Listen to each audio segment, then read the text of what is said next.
Bien, habíamos hablado de la creación y habíamos hablado de las dos fuentes de la creación, la fuente sacerdotal que aparece en el capítulo primero del Génesis y la fuente yavista, que es la más antigua de las dos fuentes, que aparece en el capítulo segundo del Génesis. Y que gracias a Dios el redactor las puso las dos porque tienen orientaciones distintas. El objetivo de la pareja humana en el relato que aparece en el capítulo primero, en la fuente sacerdotal, que es la posterior, habla solamente de la procreación. En cambio, en el objetivo de la fuente yavista, que aparece en el capítulo segundo del Génesis, que es bueno, unos 600 o 700 años anterior a la otra, habla que el objetivo de la pareja humana es el acompañamiento mutuo. Ahora, en las dos fuentes, pero sobre todo en la primera, hay que entender que eso de que la imagen y semejanza del ser humano con Yahvé, con Dios, no es tan claro que sea el individuo, sino que parece ser más bien que se refiere a la pareja humana, a imagen y semejanza de Dios. O sea, hay una forma de entender la divinidad como con dos caras, ¿no es cierto? Que después, obviamente, nosotros la traduciremos en el Nuevo Testamento a tres caras y son las tres personas de la Trinidad. Pero que el ser humano no debe estar solo, siempre debe estar acompañado, y esa es la imagen que se desprende directamente de la lectura. Y eso, volviendo al tema que hablábamos de la Biblia, se entiende mucho más cuando efectivamente la Biblia, la traducción es lo más semejante al original posible. Si se trata de adaptar para que se entienda mejor, a veces esos detallitos, ¿no?, del hebreo antiguo se pierden. Bien. Ahora, hay una cosa interesante también de todo esto, que el relato de la creación, los dos relatos, ¿no?, cuando se miran en conjunto, que habían sido siempre tan criticados por los científicos antes, se ve que no son nada tan ridículos, ¿no?, como decían. O sea, después del descubrimiento del Big Bang, que es la hipótesis de cómo surgió el universo actual, más clara que tienen los científicos, digamos, y unánimemente aceptada. Entre paréntesis, la teoría del Big Bang la descubrió un astrónomo católico que además era sacerdote. O sea, y que no le dieron ningún boleto en el momento que hizo el descubrimiento, sino que después, incluso creo que después de muerto, se le reconoció efectivamente la gran intuición que había tenido, y el Big Bang fue aceptado por todos los científicos hasta la fecha. Pero queda un punto, ¿no?, que también parecía contra la ciencia, que es la creación del ser humano desde una sola pareja. O sea, si efectivamente nosotros pensamos en la teoría de la evolución de Darwin, que en este momento nadie duda mucho, lo más probable es que pudieran aparecer seres humanos en diferentes partes del globo, digamos, a medida que se dan las circunstancias de la evolución. Pero sin embargo, hace unos 10 años se descubrió algo muy interesante con esto de los estudios del genoma humano y todo eso, que yo no soy experto, pero les sugiero que si a ustedes les interesa el tema, los busquen en Google, en la Wikipedia. El descubrimiento de la mitocondria. La mitocondria es algo que aparece en el núcleo de las células humanas. Yo no sé muy bien el tema, como les digo, pero la idea es esta. Aparece en el núcleo de las células humanas. Y la mitocondria, que tiene características también muy especiales, tal como el ADN, por ejemplo, esas cosas así, se hereda por el lado materno. O sea, se puede saber hoy día quién es la madre de una persona analizando su mitocondria, además del ADN. Y lo curioso que se ha descubierto ahí, de que esa cadena de mitocondrias que se puede analizar refleja claramente que todos las especies, todos los humanos, independientemente del color de la piel, descienden de una sola mujer, que incluso los científicos la llaman la Eva mitocondrial.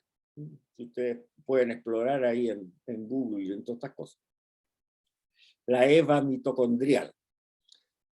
Eso significa varias cosas. Primero, que todas las diferentes razas humanas corresponden a la misma especie. O sea, no es que la raza negra haya surgido de aquí evolucionando de una manera y la raza blanca haya surgido en otra parte del planeta evolucionando de otra manera. No. Todos son la misma especie. Todos los seres humanos. Sean ojitos achinaditos, negritos, blancos, lo que sea. Pieles rojas, lo que sea. Y la segunda, descienden de la misma mujer que se ha tratado de seguir esta cadena mitocondrial y al final se ha llegado a la conclusión, fíjense, que esa Eva mitocondrial sería una mujer negra que vivía en África, en la zona de Etiopía. ¿Cuántos millones de años atrás? Hay cálculos, se hacen o cientos de miles de años atrás, millones no creo, pero cientos de miles de años atrás no se sabe muy bien, pero ya se ha llegado a eso, que la Eva mitocondrial era una mujer que vivió negra, que vivió en la zona de Etiopía, en África. De ahí surgió la especie humana. No se sabe si todos descendemos del mismo padre, porque como la mitocondria se hereda solamente por el lado femenino, no lo podemos saber. Pero sí sabemos que hubo una Eva mitocondrial. No sabemos si hubo una Adán mitocondrial, pero sí hubo una Eva mitocondrial. Así que se los dejo para la curiosidad, para que lo analicen con calma en sus casas. Pero de todas maneras está claro, el mensaje del Génesis no quiere hacer nada científico, sino que, como lo habíamos dicho, el mensaje del Génesis es triple. Primero, Dios creó todo de la nada. Segundo, Dios creó todo por su propia voluntad, nadie lo obligó a hacerlo. Y tercero, después de haberlo creado, vio que era bueno. Quedó satisfecho, vio que era bueno. Eso es lo que pretende el Génesis, no hacer cosas científicas. Pero no es disparatado 100% lo que dice el Génesis. Bien, sigamos. Ahora, ¿qué pasó después de la creación de esta pareja de seres humanos? Bueno, el problema que surge después es el problema del mal. Esta pareja humana se rebela contra Dios porque Dios le había dicho de que Él era el que les daba la indicación de qué es lo que es bueno y qué es lo que es malo. Ese es el fondo del problema. O sea, eso de la manzana, de partida en la Biblia no se habla de una manzana, eso de la manzanita no tiene nada que ver. Me dio mucha risa, hace unas semanas atrás leí un legislador americano había dicho que la Iglesia Católica, ¿por qué la Iglesia Católica y no porque el judaísmo? Pero bueno, debería pedir perdón por haber denigrado a la manzana. Lo encontré francamente ridículo, ¿no? Porque no sale la manzana, o sea, la manzana es fruto de una pintura de un pintor renacentista en Italia que se le ocurrió poner una manzana en el cuadro que pintó de Eva con la serpiente, ¿no? El árbol se llama el árbol del bien y el mal, y obviamente es un árbol simbólico, porque no hay ningún árbol que comiendo el fruto tú sepas, su fruto sepas si algo que estás haciendo es bueno o es malo. Va en la simbología del Génesis, que mostrar mediante no sería parábola, sería una historia, una doctrina, de tal manera que sea fácil de entender, sobre todo por nuevas generaciones.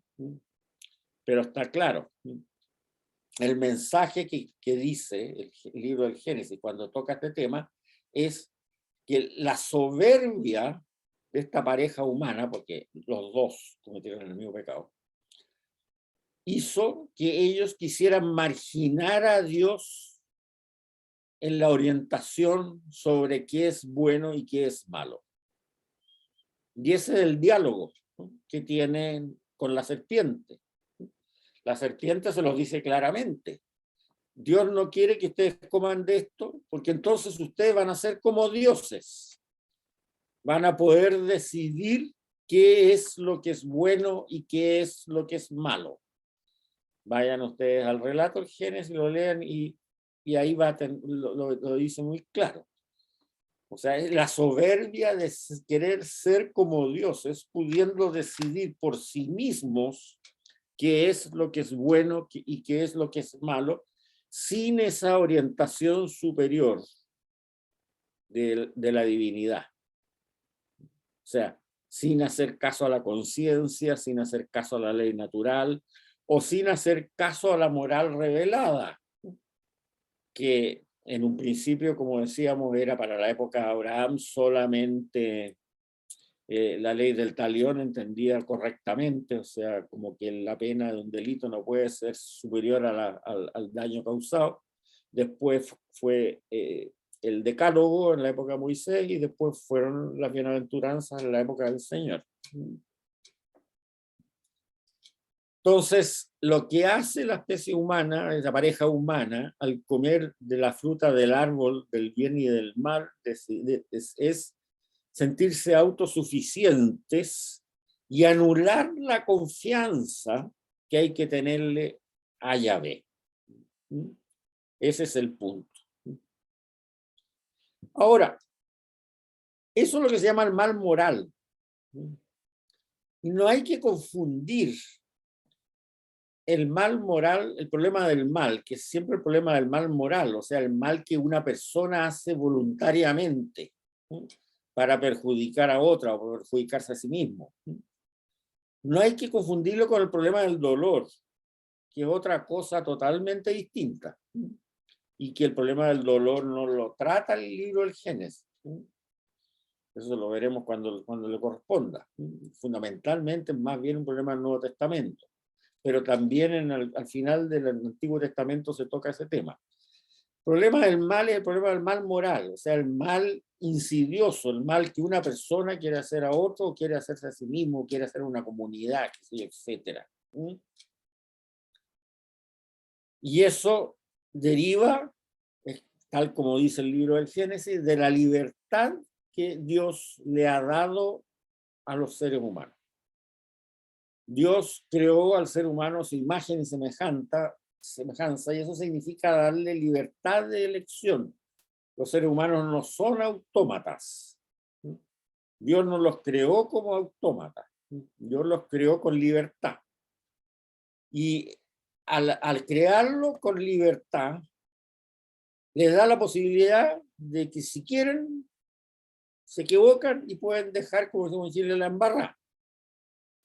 Para evitar eso, él les da esta ley natural y les da la conciencia. Y además le revela la moralidad que él desea para los seres humanos a medida que estos van civilizándose en esas tres etapas que hemos comentado, ¿cierto? La etapa de Abraham, la etapa de Moisés y la etapa de Jesucristo. Pero no les corta su libertad. El problema del mal moral deriva exclusivamente de la libertad del ser humano. Ahora bien, ¿por qué existe qué pasa con el universo, con la creación, con la naturaleza? Bueno, en la naturaleza, efectivamente, para entender bien la diferencia entre el problema del dolor y el problema del mal, ocurre cosas que son, digamos, moralmente buenas y que causan el dolor. Por ejemplo, nosotros hemos visto, que se dio en documentales del National Geographic, por ejemplo, o del Animal Planet, que de repente hay una manada de ciervos muy bonita, qué sé yo, y hay mamás ciervos que llevan a sus cervatillos, que ya circulan bien, pueden caminar bien, a comer los frutos que ellos comen, qué sé yo, etcétera, etcétera, etcétera. Nos dejan encantados con esa visión. Y de repente aparece una leona. Y esa leona le echa al ojo a un cervatillo chiquitito, un jovencito, lo caza, lo mata y se lo lleva. Bueno, evidentemente se muestra inmediatamente la cara de pena atroz de la mamá del cervatillo. Y uno dice, por Dios, la leona mana. Pero resulta que ¿qué es lo que hace la leona? Es llevar alimentación para sus cachorros también. Que si no le lleva alimentación, esos cachorros se van a morir, los cachorros de león. Entonces la pregunta es, ¿qué pasa ahí? ¿Por qué razón ocurre eso? ¿Por qué razón?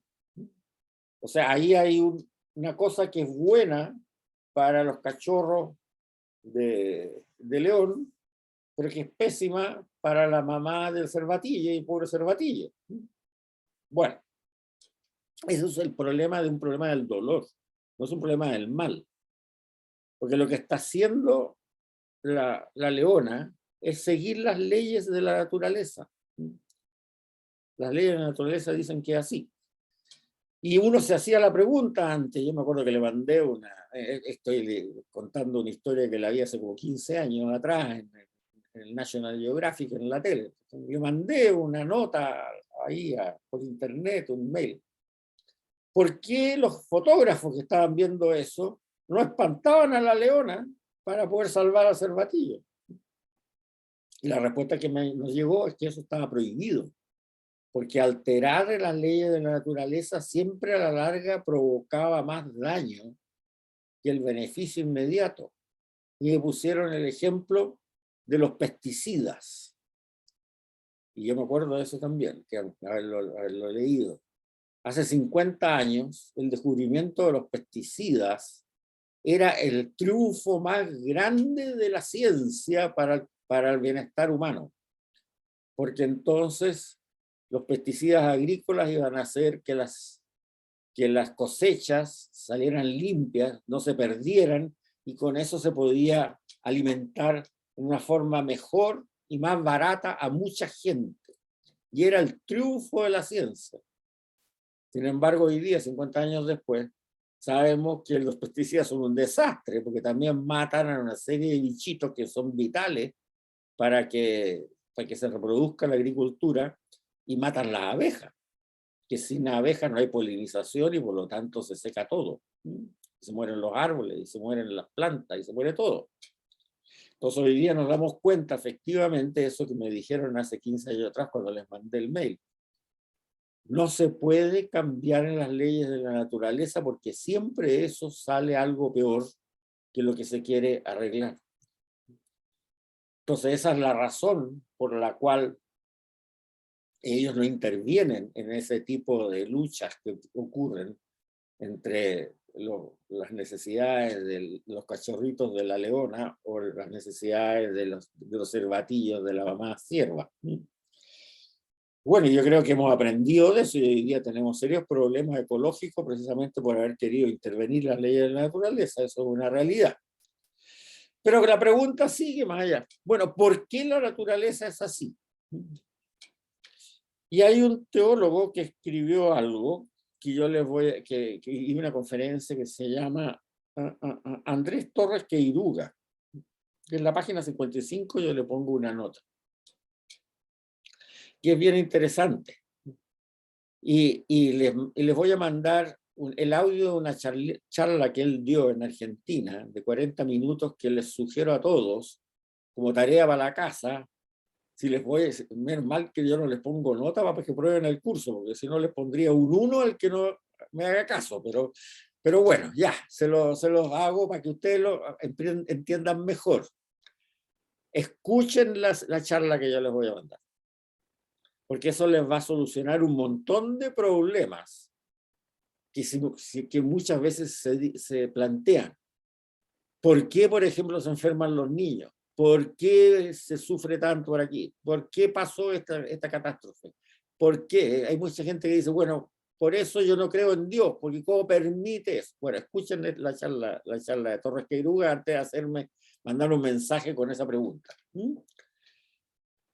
Lo que pasa, y tiene toda la razón Torres Queiruga, entre paréntesis, cuando yo les recomiendo algo de un teólogo moderno, créanme en lo que yo les recomiendo, ¿no? En este caso, en esta charla. Yo no puedo decir que el señor Torres Queiruga no haya cometido algún error teológico en otro libro o charla que haya dado. O sea, yo les estoy diciendo que en esta charla dice algo muy sabio y por lo tanto recomiendo esta charla. Y eso vale para todos los que yo recomiendo. Sigo. La característica que tiene la creación de la naturaleza es que es finita. Es muy perfecta, pero es finita. La naturaleza va a terminar. Todos sabemos que va a terminar. El Sol y los seres humanos no van a poder vivir en la Tierra. A lo mejor millones de años más, no sé. Porque el Sol va a terminar de perder su combustible y se va a enfriar. Cuando se enfríe, se va a acabar la naturaleza como la conocemos en nuestra Tierra. Eso podrá ocurrir en 1.000.000 de años más, pero sabemos que las estrellas, cuando se les acaba el combustible, mueren. Eso lo sabemos. Entonces, la naturaleza es finita. Y el universo también es finito. O sea, así como creció por el Big Bang, se sabe que esa tremenda energía que hace que cada vez se expanda más y surjan nuevas estrellas, de repente se va a ir acabando y lo que era una cosa grande se va a convertir en una cosita chiquitita, y lo que llaman ellos el Big Crunch. O sea, todo de nuevo vuelve a un estado minúsculo y desaparece. Miles de millones de años más, ok, pero va a ocurrir. Entonces la naturaleza es finita. Y al ser la naturaleza finita, también ocurre que los medios para que esa naturaleza pueda reproducirse y pueda mejorar, los medios que existen tienen un cierto equilibrio que es finito. Para poder subsistir, tienen que hacer una especie de selección natural, que es lo que decía Darwin y tiene toda la razón, en que solamente subsistan los más fuertes. Y hay cosas que tienen que perecer para que sirvan de abono, como decimos nosotros, entre comillas, a los que vienen después. Y eso puede provocar dolor, como el caso de la mamá Cervatilla con respecto a la alegría que tenía la leona para poderle llevar comida a sus cachorros. Y eso también pasa con los seres humanos, desgraciadamente. El triunfo del exitoso, como decían muchos ahí, el triunfo del más poderoso. Pero para eso sí Dios le ha puesto una ayuda para que no ocurra, que es su ley moral. Por eso que el hecho que Adán y Eva se hayan revelado no con B larga, sino con B corta, es una revolución para no hacer lo que Dios dice que es la forma de comportarse, eso provoca que el ser humano no actúe de tal manera de evitar ese problema de para él mismo, para su propia especie, de la finitud de la naturaleza. Los animales no tienen esa imagen de Dios que tiene el ser humano. Entonces, claro, ellos reaccionan de acuerdo a sus necesidades momentáneas. La leona tiene que llevar la comida a los cachorros. Mala suerte para el cervatillo. Pero los seres humanos no. Los seres humanos tienen inteligencia, son creados a imagen y semejanza de Dios, como a ellos poder crecer como humanidad sin necesidad de autodestruirse, como especie. Entonces es lo finito de la creación de la naturaleza que provoca que ocurran cosas que traen dolor, que a veces son provocadas por los seres humanos, pero a veces son fruto de la ley de la naturaleza, que son mucho mejor para el ser humano respetarla.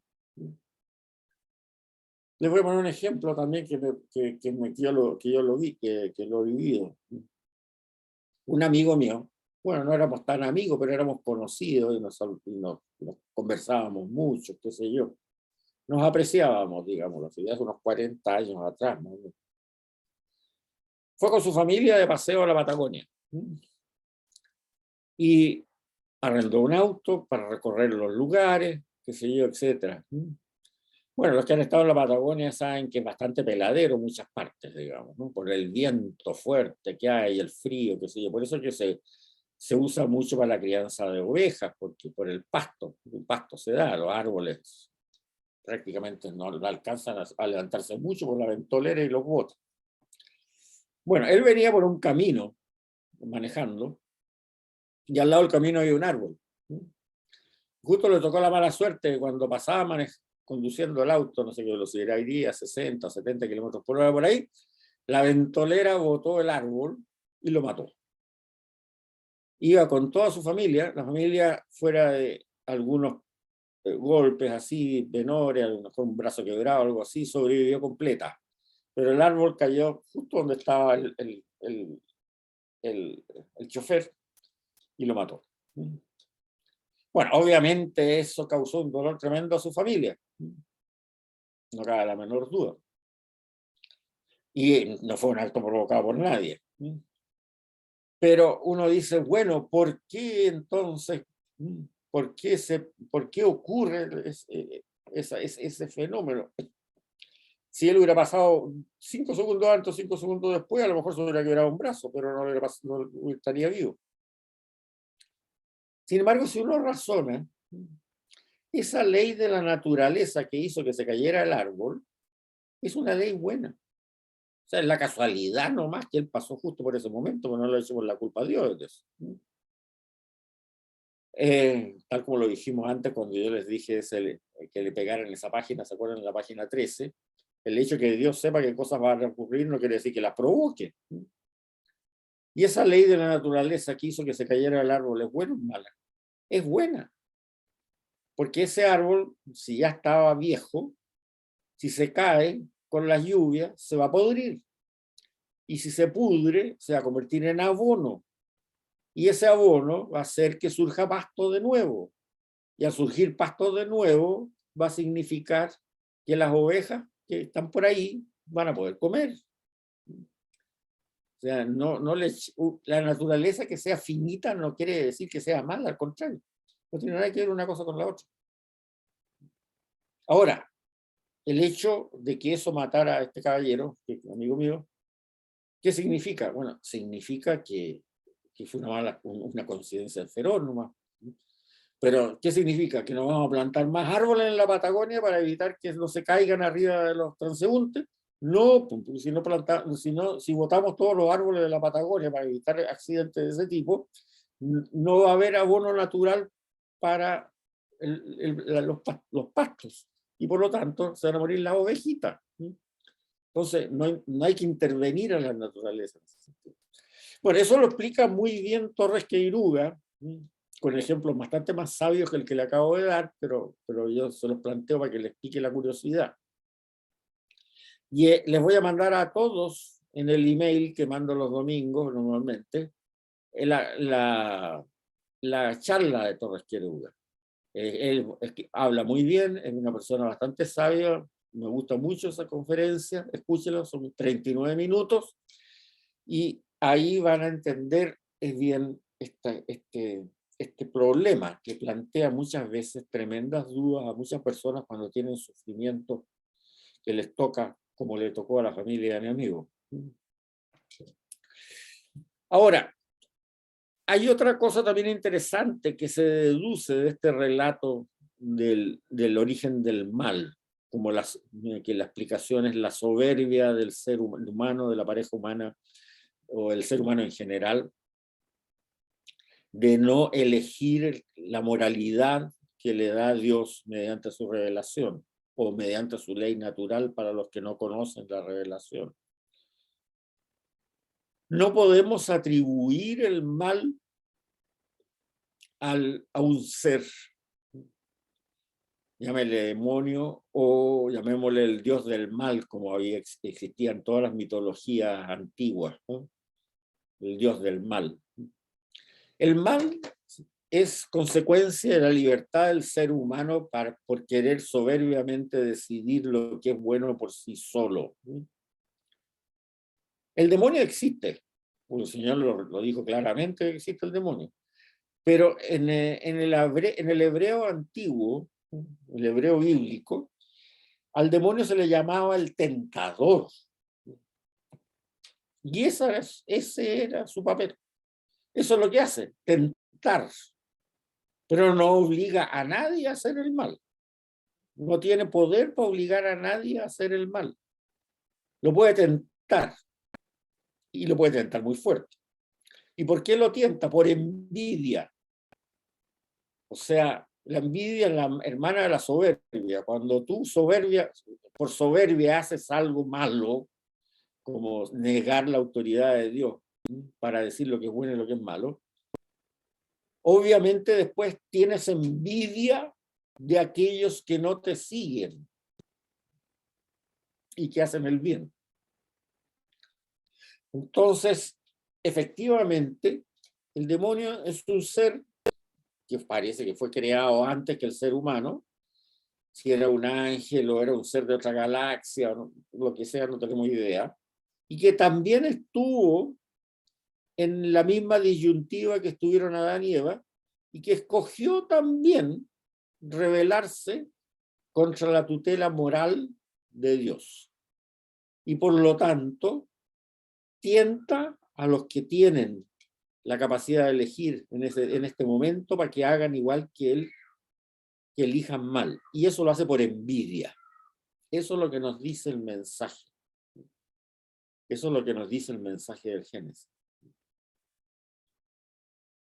Por eso el mal no es un ser existente como en las mitologías antiguas. El demonio es un ser superior que, utilizando su libre albedrío, escogió negar a Dios.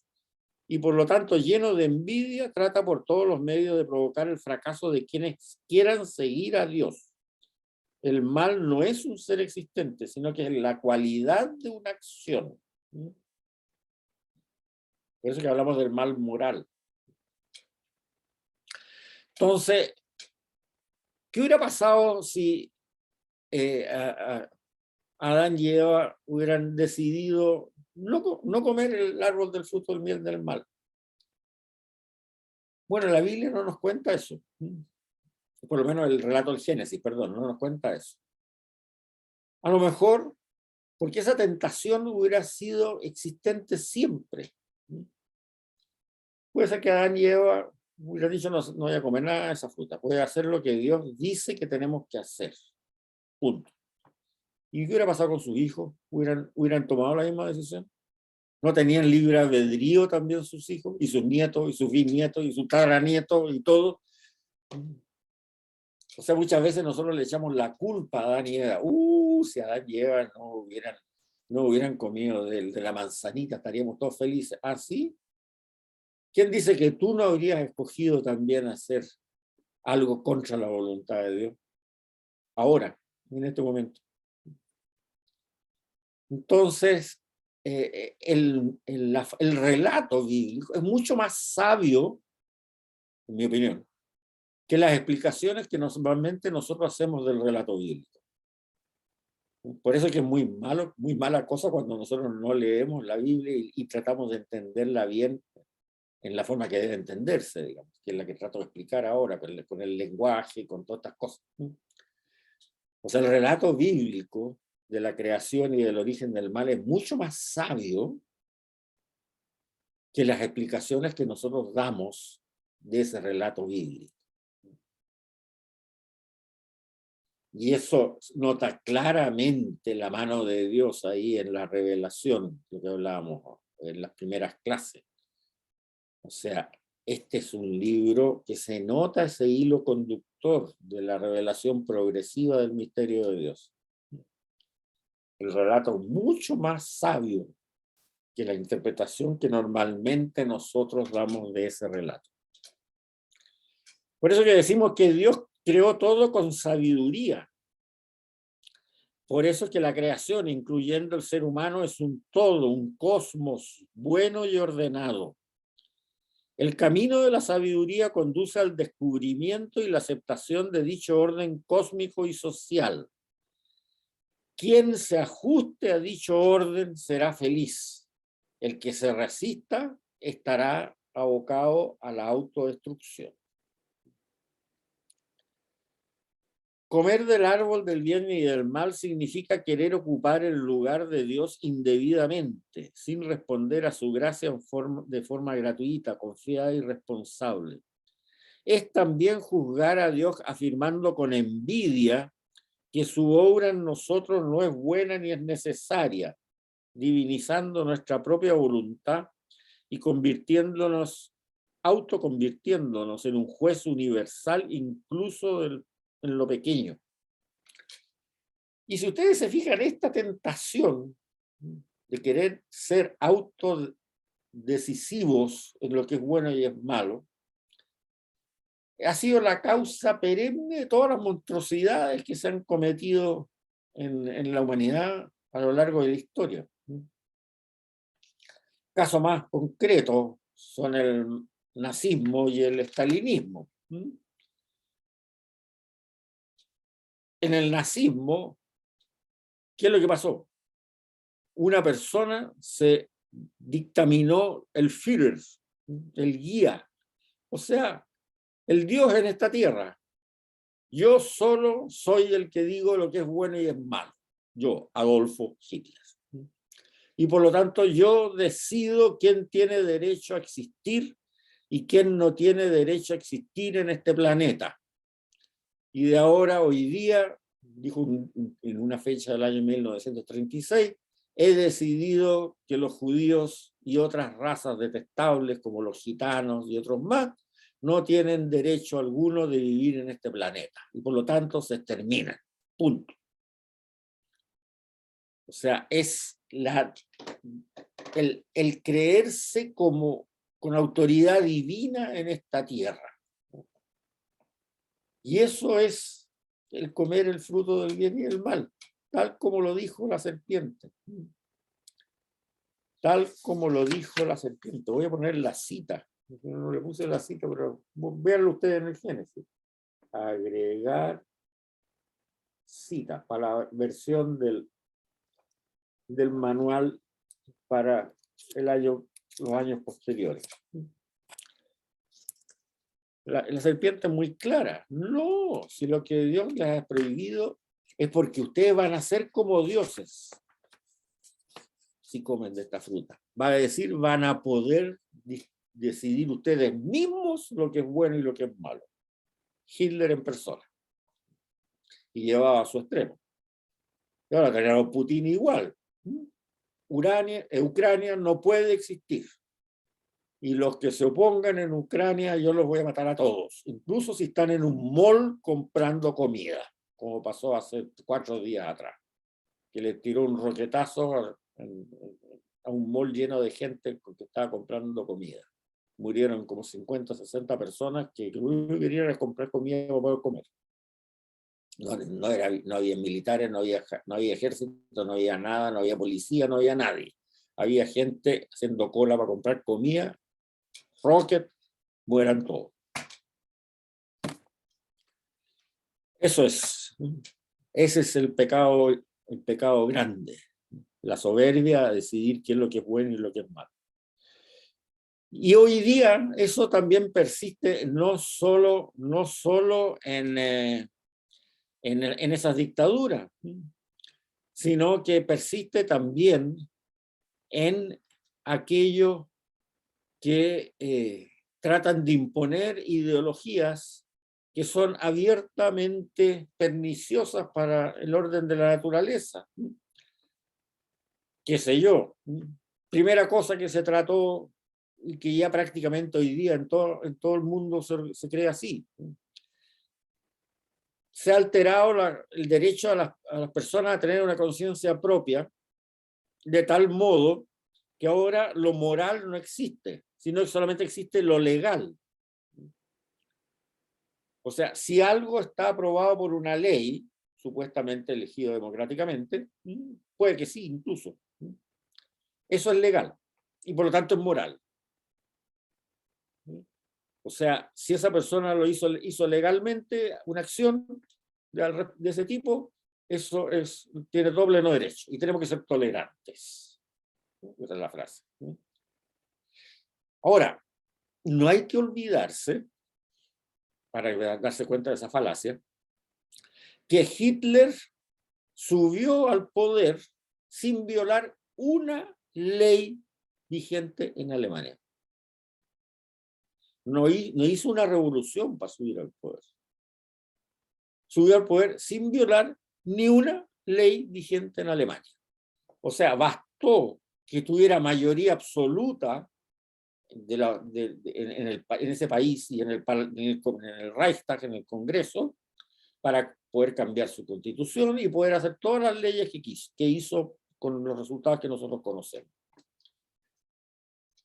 O sea, lo moral no es lo legal no es moral, pero ya en este momento, si ustedes consultan en cualquier país, le van a decir, en Occidente, le van a decir, no es así. Si esto es legal, esta persona tiene derecho a hacerlo. Si no es legal, no. Y lo legal es algo que depende de mayorías circunstanciales, o sea, no hay una moral, no se reconoce la existencia de una moral superior, digamos así, que hasta hace, qué sé yo, 100 años atrás era obvio para todo el mundo. O sea, la conciencia básica del ser humano ha sido en este momento quitada de lado. Y ahí están claros los estudios de Gramsci o de Kelsen, que son en este momento palabra autorizada en los teóricos del nuevo orden mundial. Y así se han dictado leyes con el aborto, la eutanasia, qué sé yo. Y así se va siguiendo camino. No sé si ustedes saben, pero en algunos países se está utilizando, se está discutiendo ya en los parlamentos, sé en Holanda y tengo entendido que también en Australia, lo que se llama el aborto extrauterino. Es una traducción al castellano de un término en inglés, ustedes lo pueden buscar. El aborto extrauterino es el aborto del recién nacido en sus primeros meses de vida. O sea, y bajo un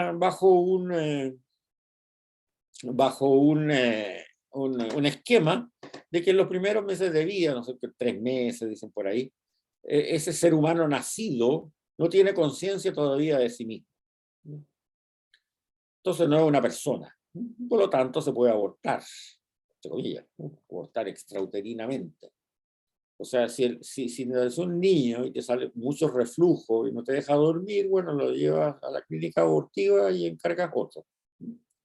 Ese es más o menos el sistema. Y también con el mismo esquema, o sea, bueno, hagamos una discusión, no nos pongamos dogmáticos, hagamos una discusión abierta, qué sé yo, etcétera, etcétera. No se ha aprobado en ninguna parte todavía, pero ya está en discusiones en los parlamentos holandeses y tengo entendido que el australiano también. Alguien por ahí me está diciendo en el chat que efectivamente así es.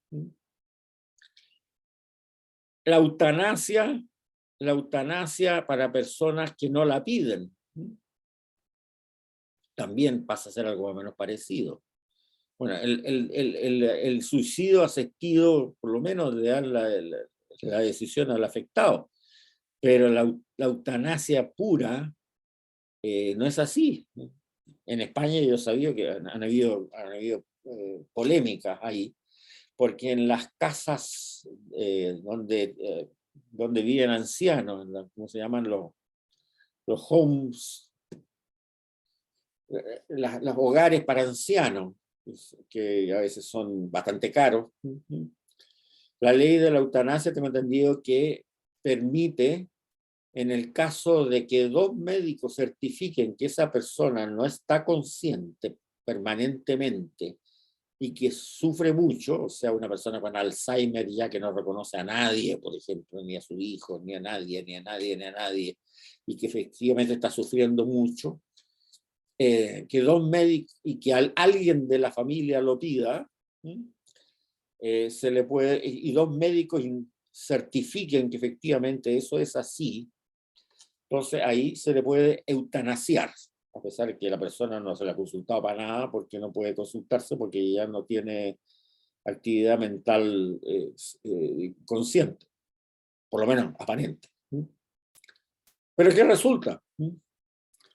Que ciertas casas de reposo, como se llaman esas, ¿no?, tienen médicos que les piden que certifiquen eso a solicitud de los parientes del asilado, y lo recomiendan como una alternativa, ya una alternativa de marketing. No se preocupe, si aquí lo vamos a atender re bien, es re caro esto, por supuesto, pero si llega un momento en que ya ellos no reconocen a nadie, y están postrados sin ninguna comunicación con el exterior, nosotros tenemos 2 médicos que los contratamos para que certifiquen que efectivamente eso es así, y el afectado no va a sufrir.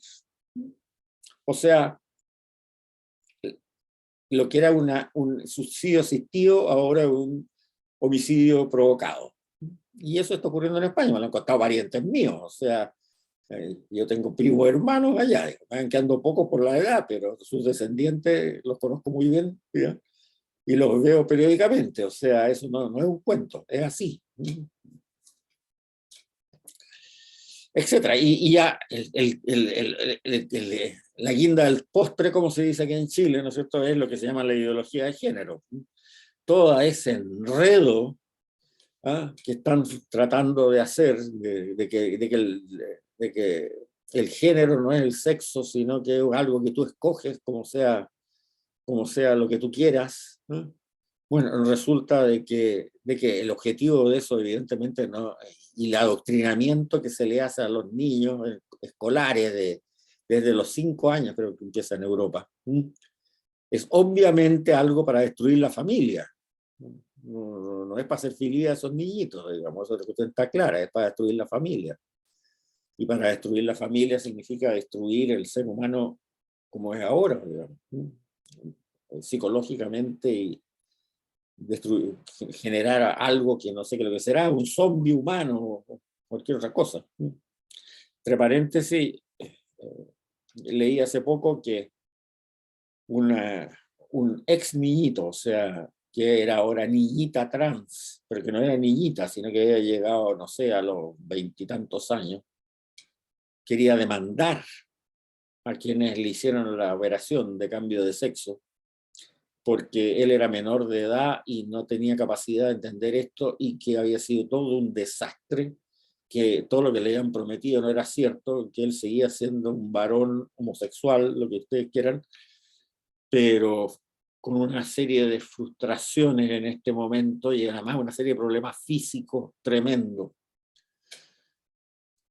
O sea, en el fondo estamos experimentando con niños sin saber las repercusiones que va a tener cuando esos niños tengan ya 25 o 30 años y se den cuenta que toda esta parafernalia que le inventaron no es cierta, que ellos nunca van a ser mujeres, en el sentido de poder ejercer un sexo femenino real, digámoslo así, y tener una psicología femenina real. Bueno, son homosexuales o habrán sido homosexuales, no sé, pero el invento que le han hecho ahí, ya por lo menos hay uno que decidió demandar. Vamos a ver qué va a pasar cuando esto ya hayan pasado suficientemente número de años desde que le hicieron la operación para que se den cuenta del engaño que le hicieron. sea, cuando esta generación de trans de hoy día llevan 10 o 15 o 20 años en esas condiciones, vamos a ver qué es lo que va a ocurrir. Bien. Ese es el origen del mal. Les recomiendo, escuchen la conferencia de Torres Queiruga. Es algo que es muy importante, les va a aclarar un poco todo este panorama. Y bueno, se las voy a mandar a todos. Y cuando ustedes, después de escucharla, a lo mejor un par de veces, quieren hacerme más preguntas, mándenme mail, no tengo ningún problema. Pero les pido por favor que primero escuchen la charla, porque eso yo creo que les va a aclarar bastante este problema, y que repasen el texto también. Y que sí. Bueno, y acuérdense también que esta charla se supone que va a ir a YouTube a partir de mañana, y si quieren escucharla varias veces para entender mejor el problema, mejor también. Ahora, un poquito más adelante, el Génesis también habla de... hay una nota aquí que les recomiendo también, ¿eh? No lo voy a decir ahora porque para no recargar demasiado esto. El libro del Apocalipsis se refiere muy claro a esta situación, ¿eh? Muy claro a esta situación. La nota 50 de la página 56, léanla. Y si se entusiasman, lean el capítulo 13 del Apocalipsis, que se refiere a eso. Cuando habla de las dos bestias, la primera bestia y la segunda bestia, para los tiempos finales. La primera bestia son estos Hitlers, ¿eh? O Stalin, esa gente que mata para destruir. Pero la segunda bestia, y una interpretación clara que hace el padre Cantalamessa ahí, es cuando la primera bestia no puede actuar, porque hay tiempos de paz, por ejemplo, algo así. Entonces actúa esta segunda bestia que actúa por la propaganda. Y el Apocalipsis dice que lo dice bien claro eso. Esta segunda bestia que actúa por la propaganda para prepararle el camino para que pueda atacar la primera bestia. O sea, y a nosotros lo estamos viendo en todo esto, que la primera bestia, Hitler, Stalin, qué sé yo, llegó un momento que no pudieron más. Ahora están resucitando en Putin, pero bueno, llegó un momento en que no pudieron más esas bestias. Ya, bien. Pero esta segunda bestia, que es el encargado de la propaganda, ¿sí?, empezó a funcionar con esto del aborto, con esto de la eutanasia, con esto de lo moral y lo legal, con esto de la ideología del género, para que llegara de nuevo. Bien, léanla. Página 56 abajo, nota número 50. Bien, pero hay un segundo relato también que nos muestra esto de la soberbia del ser humano, que es el libro, el relato de la Torre de Babel. También lo mismo, llegar hasta donde está Dios para destronarlo. Una torre tan alta de llegar a donde está Dios para destronarlo. Pero ahí el resultado que provoca es distinto, que se provoca es distinto. En el relato de Adán y Eva queda cortada la relación en ese momento del ser humano con Dios.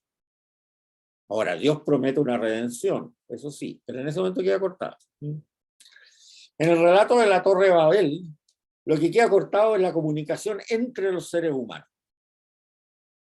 O sea, ya no cooperan entre ellos para vivir mejor, sino que guerrean entre ellos.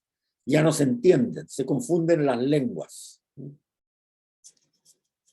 O sea, esa comunicación vertical que se destruyó en ese momento con Dios y que Dios la va a reconstruir mediante la redención.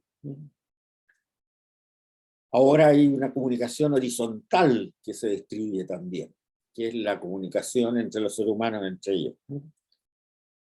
Pero que también llega un momento en que eso se supera. La primera comunicación con Dios se supera con la redención, como hemos visto y vamos a seguir viendo en todo este curso. Y la segunda comunicación horizontal se supera en Pentecostés. Si ustedes se acuerdan, el relato de Pentecostés, Los apóstoles hablan en arameo, salen a predicar en arameo. Pero cada uno de ellos, de los que están oyendo, lo oye hablar en su propia lengua. Esa es la simbología que tiene eso. Esa es la simbología que tiene ese relato del San Lucas en Pentecostés. Ahora todos lo escuchan hablar en su propia lengua. Por tanto, se ha restablecido la comunicación entre los seres humanos.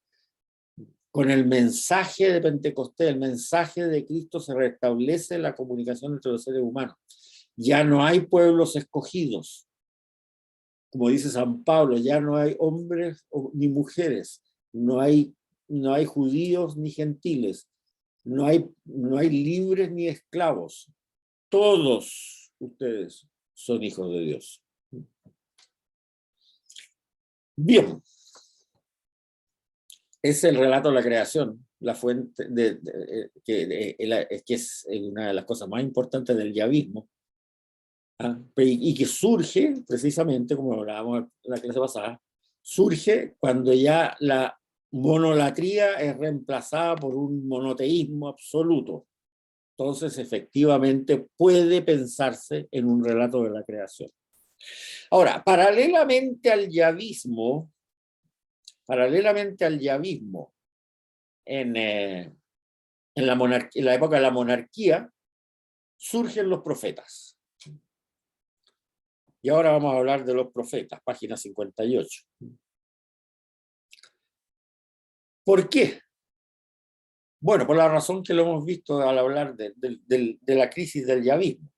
El yavismo dio origen a un esquema religioso que fracasó, que era que Yahvé se entendía con el rey tenía una serie de empleados que eran los sacerdotes, y en su palacio real tenía un edificio que se llamaba el templo, etcétera, etcétera, y el pueblo se entendía, recibía las instrucciones de Yahvé filtradas por ese esquema sacerdotal, monárquico, real, qué sé yo, etcétera. Y al pueblo lo único que se le decía: usted cumpla con los 613 mandamientos, que imagino que ustedes lo habrán mirado, porque yo se los di de tarea que los leyeran la clase pasada, o sea que todos ustedes lo habrán leído, espero. Pero lo único que se le decía es eso: cumpla con los 613 mandamientos. Nada más. No había comunicación directa entre el ser humano de a pie con Yahvé. Y eso fracasó porque se corrompió esa capa intermedia fuertemente. Cayó la monarquía, se lo llevaron al destierro, que sé, etc. Pero Dios advirtió de eso. ¿Y cómo lo advirtió? Que durante la monarquía mandó emisarios propios, que fueron los profetas. O sea, los profetas ocurren en paralelo con el yavismo que nosotros vimos de la época de la monarquía. Vamos a ver ahora. ¿Quién es un profeta? Un profeta es el que habla en nombre de Yahvé. No es nadie que prevea el futuro. Olvídense de eso. Profundamente errado. Es un mensajero. Y es un mensajero que transmite el mensaje de Yahvé en forma literal, como lo vamos a ver ahora. El profeta siempre dice un mensaje del tipo siguiente: así dice Yahvé, dos puntos, bla, bla, bla, bla, bla, bla, bla, cierra comillas. Y cuando Yahvé encarga decirle algo a un profeta, le dice: anda a tal parte y diles esto, comilla, bla, bla, bla, bla, bla, bla, cierra comillas. Entonces el profeta va a esa parte y les dice: así dice Yahvé, dos puntos, comillas, y repite el mismo bla, bla, bla, bla que le dijo Yahvé, cierra comillas. O sea, es un mensajero absolutamente literal. No inventa. Y hay veces que le preguntan a un profeta: ¿qué dice Yahvé sobre este tema? ¿Y qué es lo que contesta ese profeta? No sé, le voy a preguntar. O sea, es una transmisión absolutamente literal. Ahora, ¿cuándo surgen los profetas? Surgen en momentos de crisis, cuando la religión se ha mundanizado o ha habido idolatría o un contexto social muy injusto. Si ustedes han ido a misa en estos días, los días de semana, se lee en la primera lectura el libro de Amós, que lo vamos a ver bien en detalle en la próxima clase, que es atroz, pero no atroz de cruel, no, atroz en el sentido de la denuncia social que hace. Y que si nosotros lo leemos con ojos de hoy, no estamos muy lejos. No estamos muy lejos. Eso lo vamos a ver en la próxima clase. O sea, culto mundanizado, idolatría, contexto social tremendamente injusto, o que la monarquía y el sacerdocio se olvidan de la religión. O sea, también surge en el momento de que el sacerdocio se corrompe.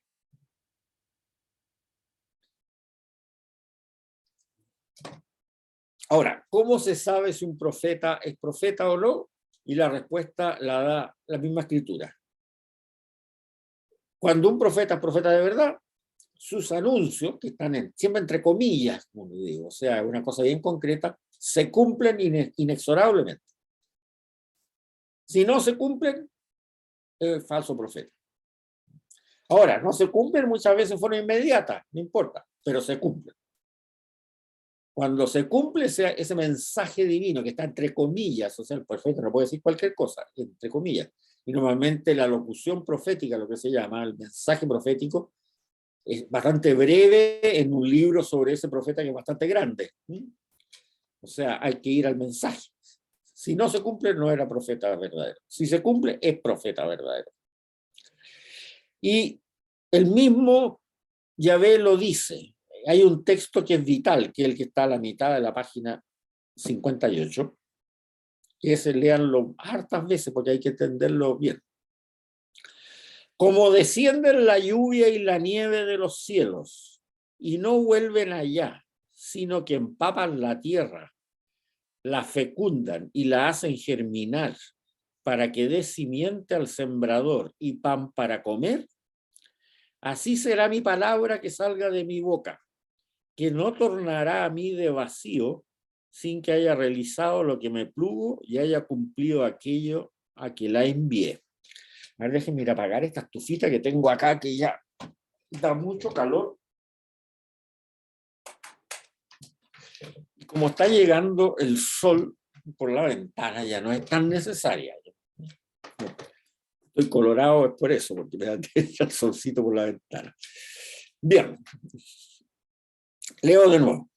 Como descienden la lluvia y la nieve de los cielos y no vuelven para allá, sino que empapan la tierra, la fecundan y la hacen germinar para que dé simiente al sembrador y pan para comer, así será mi palabra, la que salga de mi boca, que no tornará a mí de vacío, sin que haya realizado lo que me plugo y haya cumplido aquello que la envié, por la cual la envié. O sea, aquí se ve que la palabra de Dios, que nosotros muchas veces ni siquiera pensamos mucho cuando decimos palabra de Dios respondiendo a cualquier lectura, la palabra de Dios no es una locución, o sea, no es hablar solamente. Cuando yo les hablo, bueno, yo hago vibrar el aire, y si hay gente aquí, le trae esa vibración de aire en el oído y me escucha. Pero es una transmisión de un pensamiento, ¿no? Una transmisión de un texto, nada más. Pero aquí no.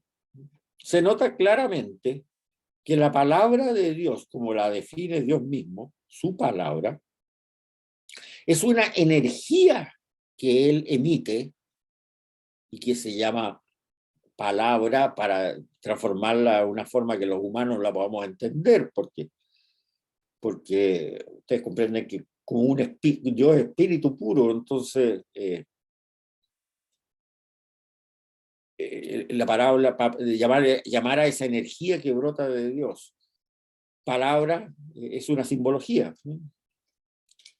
Distinto de cuando habla el Señor encarnado, porque ahí tiene cuerpo, tiene naturaleza humana, pero la palabra, como la define aquí Yahvé mismo a través del profeta Isaías, es una energía que brota de él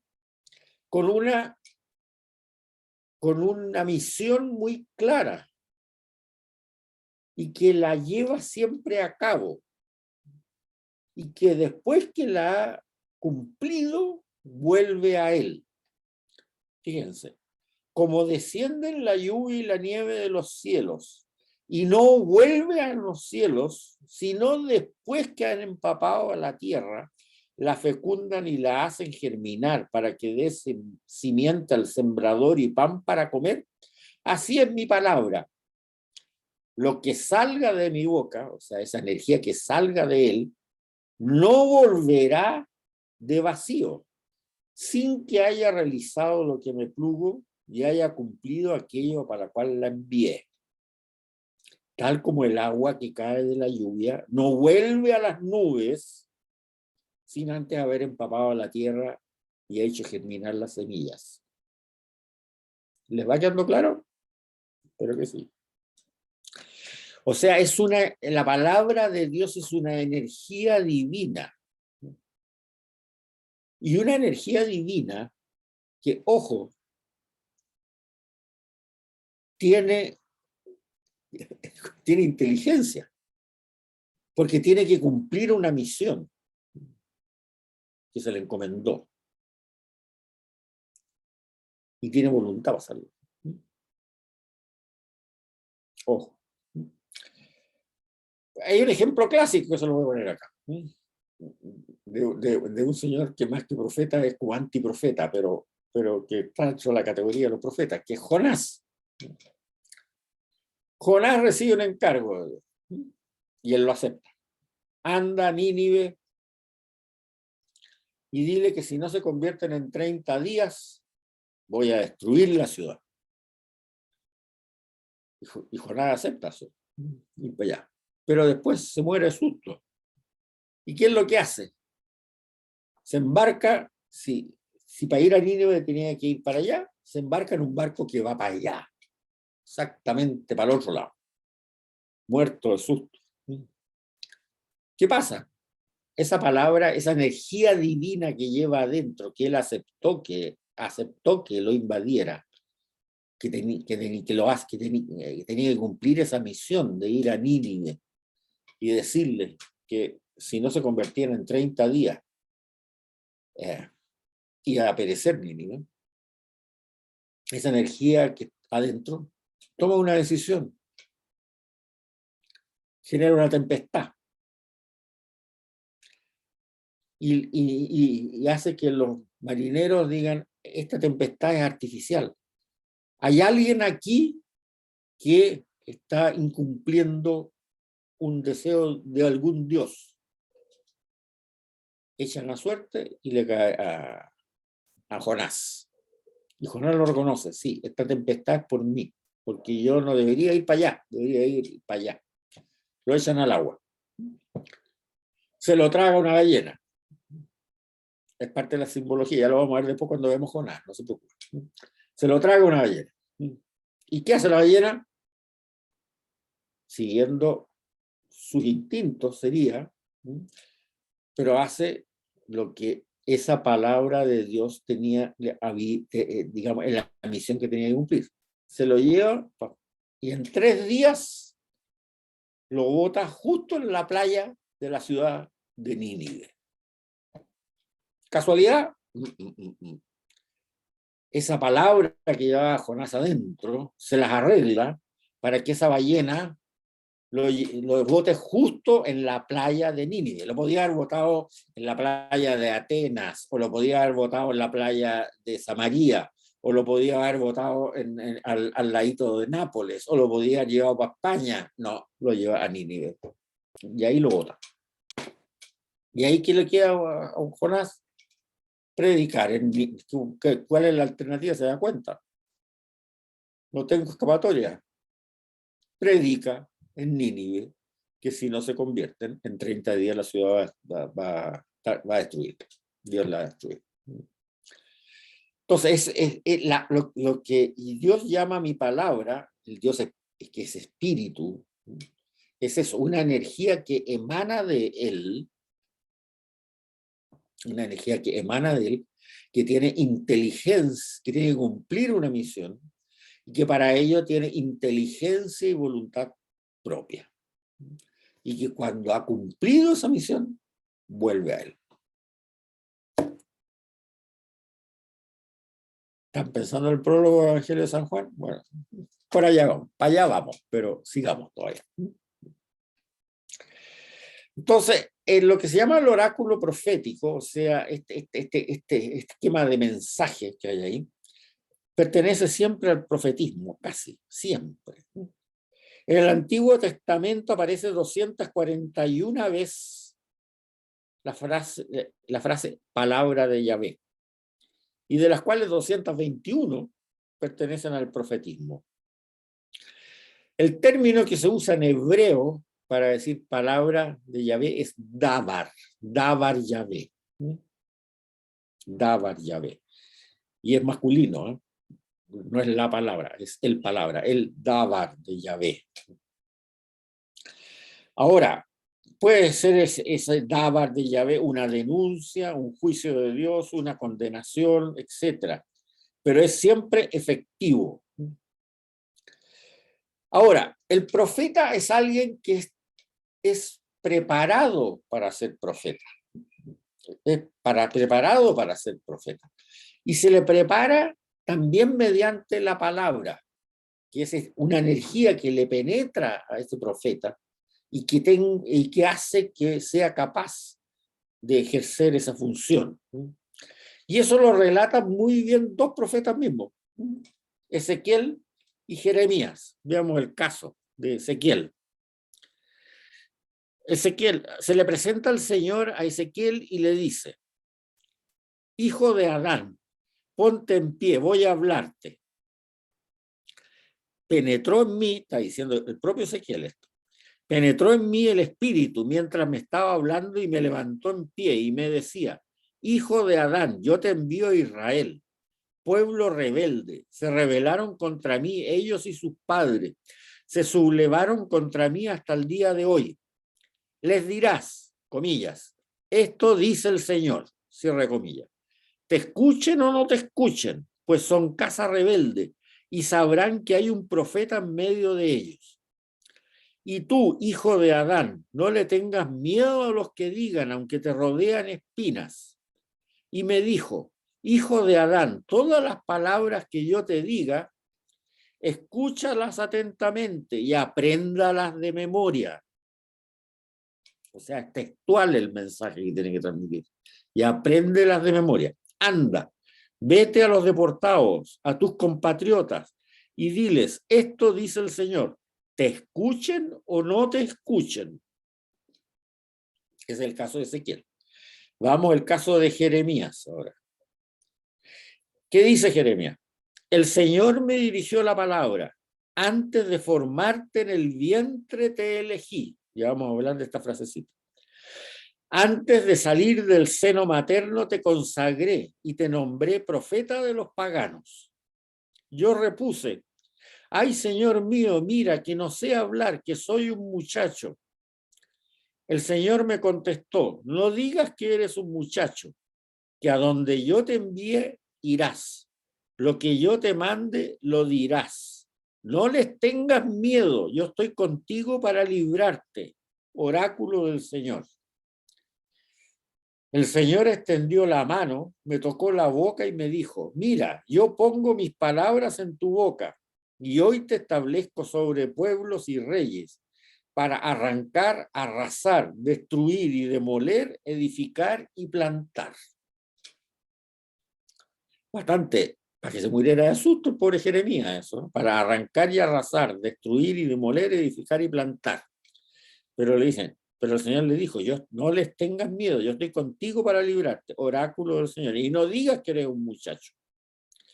Ahora, hay un punto aquí muy interesante. Dice: el Señor me dirigió a la palabra, dice Jeremías, antes de formarte en el vientre te elegí. Lo literal ahí, por eso que es bueno que las Biblias no, que sean bien literales. Antes que tuvieras forma de hombre, en el vientre te elegí.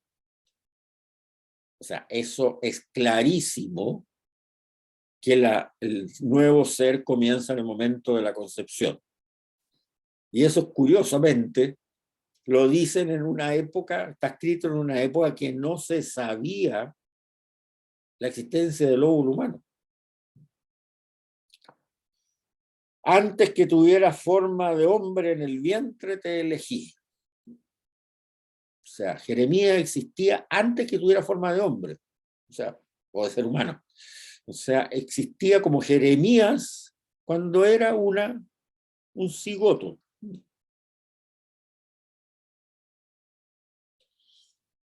Para los que dicen que el aborto, el ser humano no comienza desde la concepción. Aquí hay una frase pero clarísima. Ahora, fíjense qué es lo que pasa con Jeremías.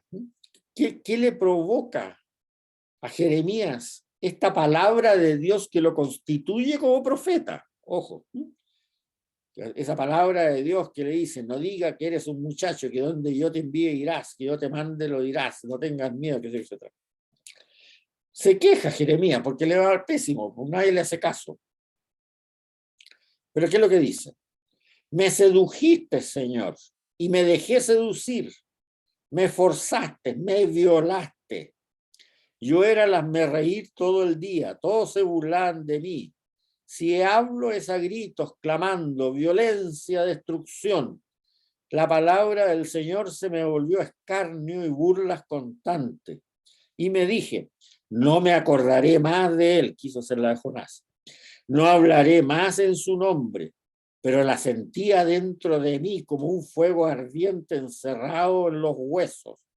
Hacía esfuerzo por contenerla y no podía.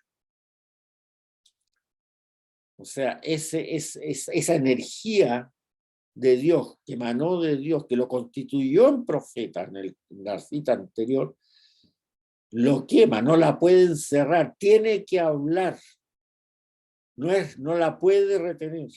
Hacía esfuerzos por contenerla y no podía. Por eso que siempre está claro que en esta revelación del misterio de Dios a través de los profetas está la convicción firme que los oráculos de los profetas son el Dabar, o sea, la palabra del mismo Yahvé. Cuando el profeta dice, así dice Yahvé, y se ratifica por la efectividad de dicha palabra, se entiende siempre como dirigióse la palabra de Dios al profeta, o la palabra de Dios se hizo realidad en este profeta. Pero sin embargo, también hay otro componente de esto, que es el espíritu. La fuerza que acompaña la palabra, Dabar, no brota de los elementos del lenguaje, sino de otra realidad unida a ella que es el espíritu, la ruaj de Yahvé. La ruaj de Yahvé es el hálito, el soplo de Yahvé, la fuerza del Altísimo que realiza y lleva a término los deseos y preceptos que se manifiestan por el Dabar, su palabra. Una vez anunciada por el Dabar la realidad del mensaje, la ruaj, el espíritu, lleva a la realización de la idea expresada por el Dabar. Eso lo pueden ver ustedes en la cita del libro de los números de la Torá. Ahora, Dabar y Ruaj están íntimamente ligados, aunque son manifestaciones diferentes de Yahvé. La palabra, el Dabar, sin la Ruaj sería ineficaz. Y la Ruaj, el espíritu, sin una palabra, Dabar, sería una fuerza motriz sin objeto existente que pudiera mover. El espíritu de Yahvé, la Ruaj de Yahvé, es quien, el soplo de Yahvé, es quien actúa en el profeta, de modo que su mensaje sea realmente efectivo como palabra de Dios y no una simple locución humana. Vamos a ver aquí.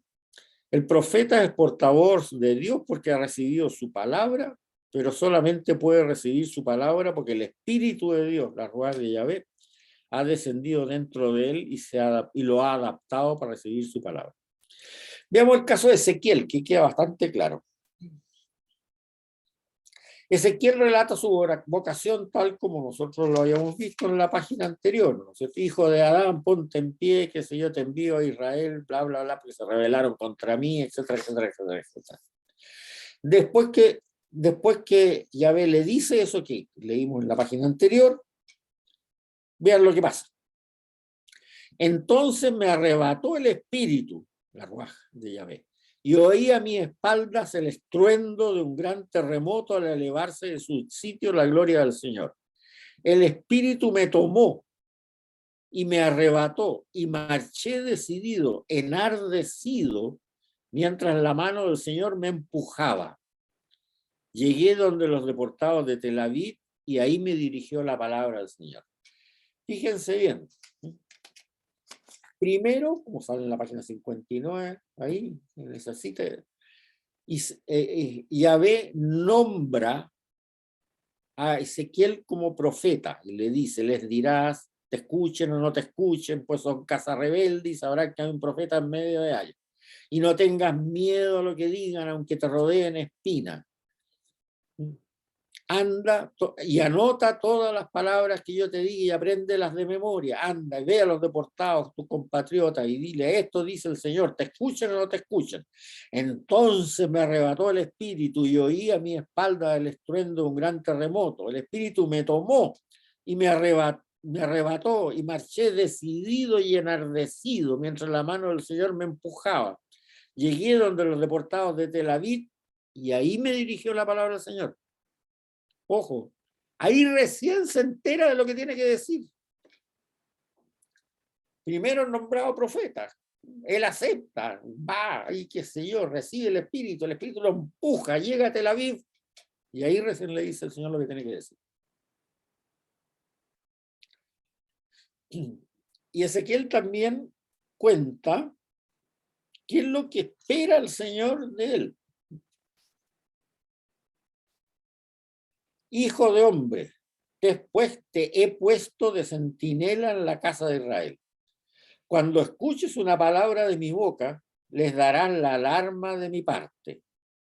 Si yo digo al malvado que es reo de muerte y tú no le das la alarma, es decir, no le hablas poniendo en guardia al malvado para que cambie de su mala conducta y conserve la vida, entonces el malvado morirá por su culpa y a ti te pediré cuenta de tu sangre, de su sangre. Pero si tú pones en guardia al malvado y no se convierte de su maldad y su mala conducta, entonces él morirá por su culpa, pero tú habrás salvado la vida. O sea, en el fondo la ballena, volviendo al caso Jonás, le hace un gran favor a Jonás, ¿no? Porque Jonás tiene una misión que decir y decirle a la gente de Nínive, oigan, cambien, arrepiéntanse, ¿no? Porque si no, Nínive va a ser destruida en 30 días. Y supongamos que bueno, llega Jonás, se va para allá, se hace el leso, no, la ballena no lo encuentra, qué sé yo. Entonces, Nínive iba a ser destruida en 30 días y la habría destruido. Pero le habría pedido cuenta de todo eso a Jonás, y Jonás se hubiera ido igualito que Nínive al infierno. En cambio, o sea, ese fue el gran favor que le hizo la ballena a Jonás. Ya veremos el caso de Jonás después, no se preocupe. En cambio, como dice Ezequiel, en cambio, si tú le anuncias al malvado que tiene ese problema y el cambio de conducta, él no cambia de conducta, porque tú le anunciaste, bueno, él morirá por su culpa, pero tú como profeta habrás salvado la vida. Sigamos con esta cita, muy importante. Y si el justo se aparta de su justicia y comete maldades, pondré una trampa delante de él y morirá. Por no haberlo puesto en guardia, él morirá por su pecado y no se tendrán en cuenta sus obras justas que hizo. Pero a ti te pediré cuenta por su sangre, por no haberlo advertido. Si tú, por el contrario, pones en guardia al justo para que no peque, y en efecto no peca, ciertamente conservará la vida por haber estado alerta, y tú como profeta habrás salvado la vida. Bueno, ahí ustedes se dan cuenta la tremenda responsabilidad que tienen los sacerdotes y que tienen las personas, ¿no? Y se dan cuenta de la responsabilidad mía, que si yo les enseño algo que no sea de verdad, ¿ah? En el embrollo que me estoy veniendo por tener 53 alumnos en este curso. O sea, hay que tener mucho cuidado, hay que tener mucho cuidado con lo que uno habla, con lo que uno dice, con lo que uno enseña, cuando tiene una responsabilidad o se hace esa responsabilidad uno mismo. Vamos a ver un párrafo más, el sentido de la profecía. El sentido de la profecía. La profecía en sí son eventos efímeros.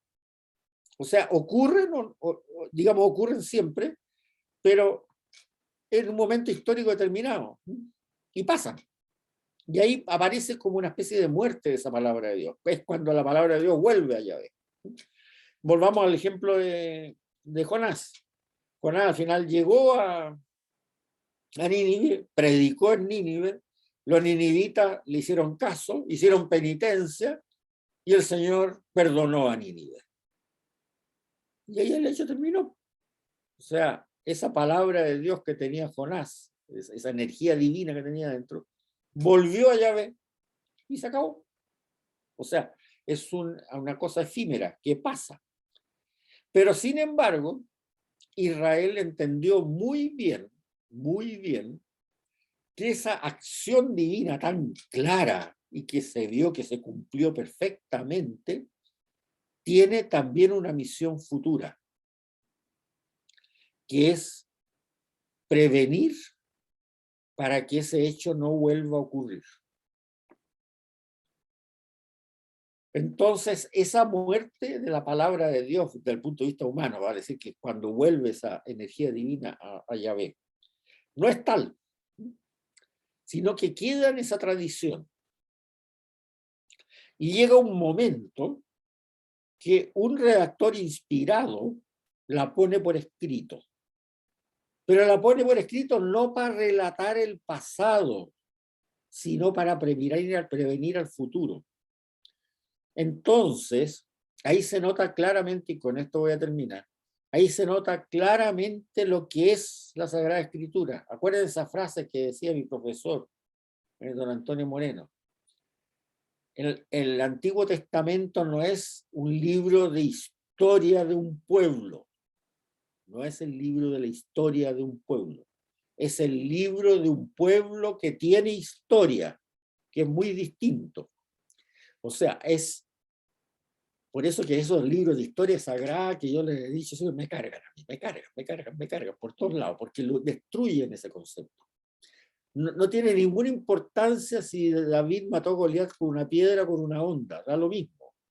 Lo importante es el mensaje religioso que se encuentra en esos hechos, que estos redactores inspirados lo escriben para las futuras generaciones. Entonces, el Antiguo Testamento es la recopilación de las acciones de Yahvé en la humanidad y fundamentalmente en el pueblo de Israel, por supuesto, el pueblo que él escogió para actuar, para que las generaciones futuras adquieran una sabiduría sobre cómo comportarse en esta vida de acuerdo a la revelación del misterio de Dios. Entonces, ese relato que nos muestra está hecho para el futuro de todos los días que han ocurrido desde que el hecho ocurrió hasta este momento que nosotros lo estamos leyendo. Y para el presente que va a ocurrir en todos los días del futuro que existen desde ahora hasta que el mundo se acabe.